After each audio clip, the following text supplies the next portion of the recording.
First, we're going to be talking about this new article. This is from USA News, or excuse me, US News. Now, this came out and everyone seems to be freaking out about it. I guess it's by Reuters, but I found it on usnews.com.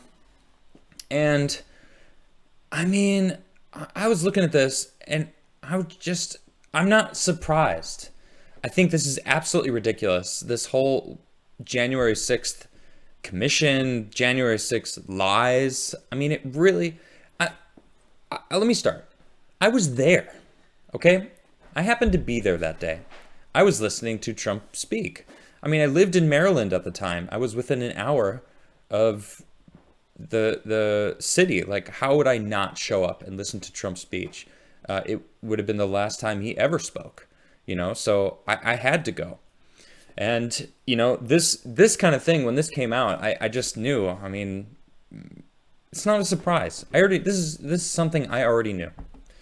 Exclusive. Facebook finds scant evidence U.S. Capitol attack was coordinated.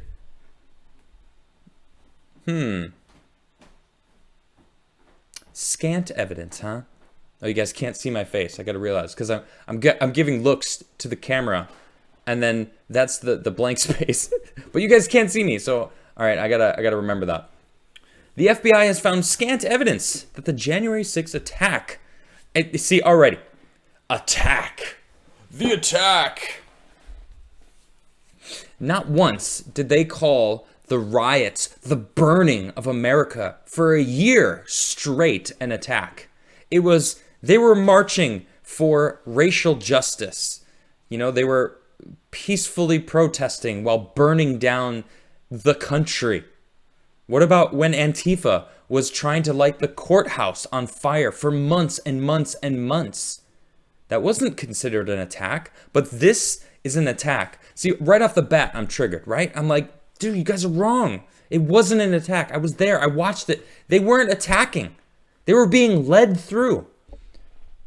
I'm going to continue, and then I've got more to say here. The attack on the U.S. Capitol was a result, scant evidence that the attack on the Capitol was a result of an organized plot to overthrow the presidential election results, according to 4 current and former law enforcement officials. Though federal officials have arrested more than 570 alleged participants, the FBI at this point believes the violence was not centrally coordinated by far-right groups or prominent supporters of then-President Donald Trump, according to the sources, who have either been directly involved in or briefed regularly on a wide-ranging investigations. 90 to 95% of these are one-off cases, said a former senior law enforcement official with knowledge of the investigation. Then you have 5% maybe of these militia groups that were more closely organized. But there was no grand scheme with Roger Stone and Alex Jones and all these people to storm the Capitol and take hostages. Right, Alex Jones was standing in front of the Capitol on a megaphone pleading with people to not be violent, to stop attacking. In fact, it turns out that it was the U.S. Capitol Police that sent, I don't know if it was a tear gas or whatever, some sort of, it wasn't a grenade, but it was like an anti-crowd device. But he pulled the pin and threw it in the crowd when the crowd was peaceful. And that's what started them getting all pissed off at the Capitol Police. We've got this on video, right? Not to mention the timeline, right? As I mentioned, I was there. I listened to Trump speak. I was standing there, listening to him speak. I was with the crowd that walked over to the Capitol. And guess what? It was peaceful when I got there. I didn't see anybody fighting police. That all happened before Trump and his crowd even got over to the Capitol building. So I see something like this and I'm like, yeah, of course. Of course it wasn't one big scheme to overthrow the election. I've said this many times. I'm pissed. I'm so pissed that they went inside that building. Why? Because the senators that were trying to stand against the electoral votes that they were about to do, right? They wanted to show the evidence.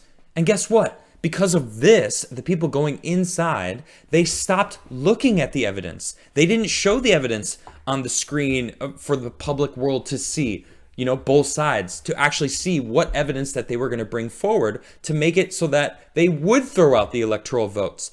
No, when they reconvened later that day, they said, you know what? Because of the attack, because of this craziness that we just had to endure, we're no longer going to look at the evidence and we're just going to count the electors as they are.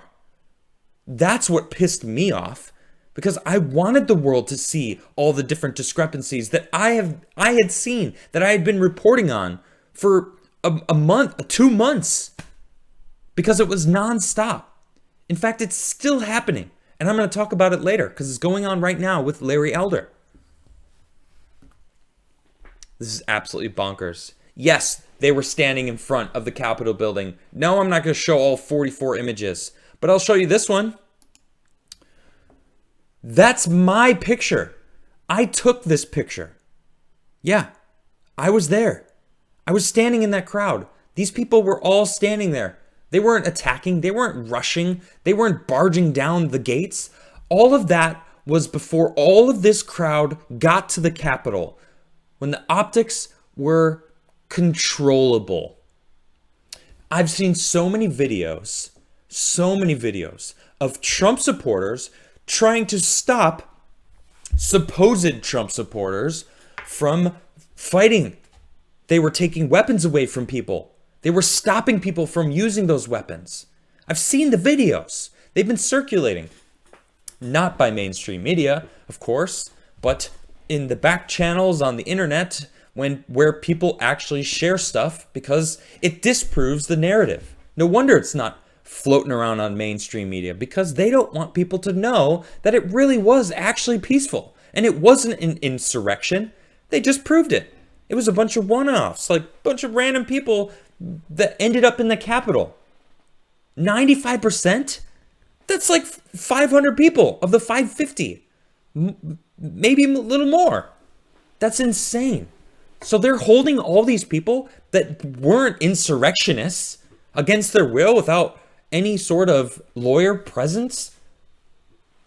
I mean, I hear terrible things about these people. And guess what? They're still singing the national anthem because they're true patriots. Because they were there that day to have their voice heard. Most of those people probably were peaceful the whole time and just happened to be corralled into the Capitol. Because guess what? In many different situations and videos that I've seen, the U.S. Capitol Police let the people inside. I saw the videos. I didn't see that for myself because, as you see from this picture, I wasn't close to where the doors were. I wasn't trying to get in, but nobody was. Everyone was just mulling about, going, "This is a great day for democracy." Like I don't think I heard anyone say that. It was, they were saying like, we're here to stop the steal, because that's what all of them believe happened. Because of all the discrepancies, the red flags, the lies that they have all been fed and know to be lies, because the media flip-flops whenever it's convenient for them. We've seen it. I did a segment on it the other day talking about all of the hypocrisy and why we don't trust the government or the mainstream media anymore. It's bonkers to me. And now this is the kicker, right? What was the reason that Twitter banned Donald Trump? Why? Here's from MSN. Why Twitter banned President Trump.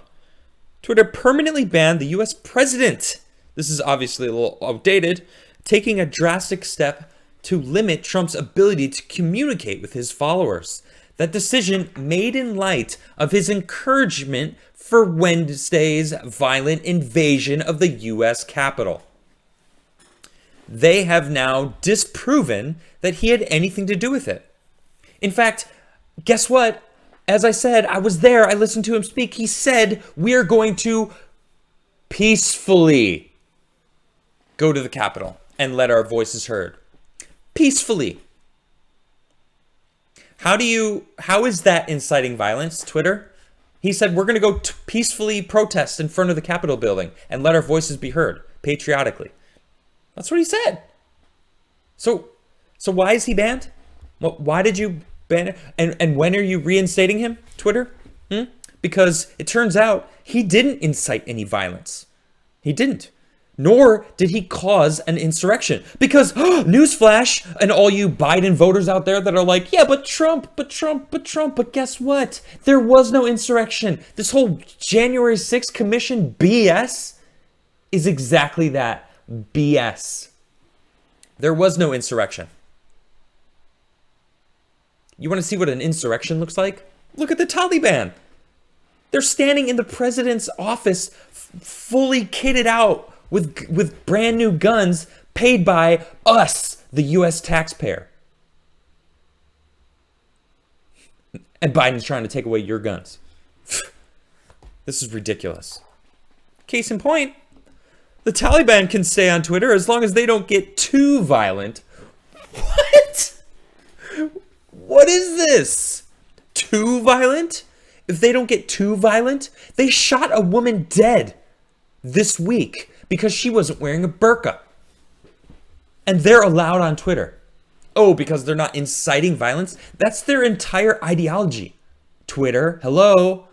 By the way, you're going to court for your child porn problem that you're saying it doesn't violate your issue, your TOS, terms of service. Oh, really? Well, you're going to court.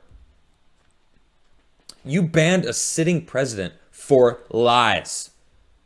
And you still spread these lies. You still let the lies be spread constantly. All these fanatics of Biden and Fauci and all these leftist Democratic voters still are they post these terrible memes that are based on lies. See, the best memes are based in truth. And that's the real reason why the left sucks at memes. Because their whole mind state is built on a lie.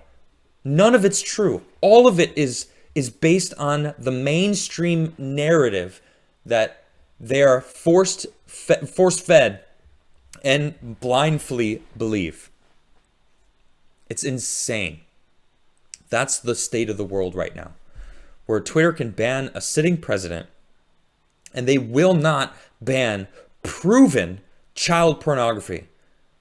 Even when the person in the videos who was a minor, who still is pleading with Twitter, please get rid of it. I was trafficked. This is an actual court case going on right now that a judge said, yeah, this is going through. Twitter, you're going to court for this. Shout out to Eliza Blue because of the hard work she's doing. Man, Twitter, yo. And the FBI. No, scant evidence. Well, what evidence are you finding? I'll tell you what evidence that I've seen, that I've reported on, is the evidence of the FBI themselves stirring up a ruckus at the Capitol building. Now, why would they suddenly want to stop looking into it? Ask yourself this. Why? What is the FBI suddenly going, you know what? We didn't find anything. We're done. You know what? There was no insurrection. We're good. We're finding out that they're the ones who wanted to try to kidnap Gretchen Whitmer and pin it on Trump, when in reality, they weren't even Trump supporters. They had anti-Trump stuff in their rooms in videos that they posted online. I guess they didn't do their due diligence when trying to frame somebody. Okay, we knew that was the FBI. Okay, now we're finding out that they were also instigating in the crowd on January 6th.